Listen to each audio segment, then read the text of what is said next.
আপনি কি জানেন আজকের এই দিনটা কেবল পূর্ণিমা নয়, এটা গুরুদের জন্য এক বিশেষ দিন। আজ গুরু পূর্ণিমা।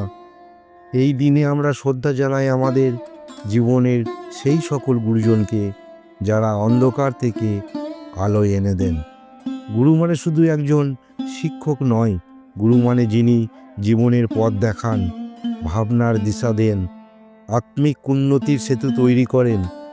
এই দিনটি মহের্ষি বেদব্যাসের জন্মতিথি হিসেবে পালন করা হয়, যিনি মহাভারতের রচয়িতা ও অনেক জ্ঞানের ভাণ্ডার খুলে দিয়েছেন আমাদের জন্য। আসুন আজকের দিনে আমরা অন্তরের গভীর থেকে বলি, গুরু ব্রহ্মা, গুরু বিষ্ণু, গুরুদেব ও মহেশ্বর। গুরুজিকে প্রণাম, শ্রদ্ধা ও কৃতজ্ঞতা জানাই। এই গুরু পূর্ণিমায় আপনার গুরুজনকে একবার স্মরণ করুন। আর যদি ভালো লেগে থাকে ভিডিওটি শেয়ার করুন। রাধে রাধে।